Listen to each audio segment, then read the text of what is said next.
প্রিয় সাংবাদিক ভাইয়েরা, তাবলীগের চলমান সমস্যা সমাধানের জন্য আমরা আগেও কয়েকটি সংবাদ সম্মেলন করেছি। বস্তুনিষ্ঠ ও সত্য সংবাদ প্রকাশ করে বরাবরই আপনারা আমাদের সহযাত্রী ছিলেন। আজকেও সবাই হাজির হয়েছেন। হৃদয়ের গভীর থেকে কৃতজ্ঞতা প্রকাশ করছি আপনাদের প্রতি। মূল বক্তব্য শুরু করার আগে বলে রাখছি, আজকের এই সংবাদ সম্মেলনটি আমরা দুঃখ, ভারাক্রান্ত হৃদয় এবং গভীর উদ্বেগের সাথে করছি। সাধারণ তাবলীগের সাথী, সর্বোপরি দেশের ধর্মপ্রাণ মানুষের বিষয়ে আমরা শঙ্কিত। আমরা মুসলমান ও ইসলামের সম্মানের জন্য চিন্তিত। আপনাদের নিরাপত্তার বিষয়েও আমরা খুব উদ্বিগ্ন।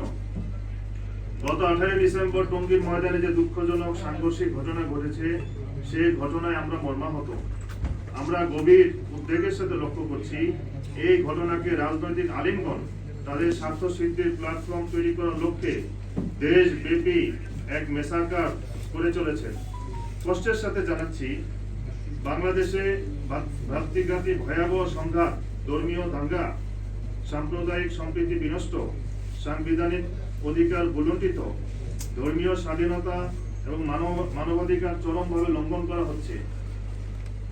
সারা দেশে অহিংস ও শান্তিপ্রিয় তবলিগ জামাতের মাওলানা সাদ সাহেবের অনুসারীদের ঘর বাড়ি দোকানপাট ভেঙে দেওয়া হচ্ছে এবং বিভিন্ন জায়গায় আমাদের সাথীদের উপর বর্বরচিত আক্রমণ হচ্ছে। মামলা ছাড়াই সাথীদের গ্রেফতার করা হচ্ছে।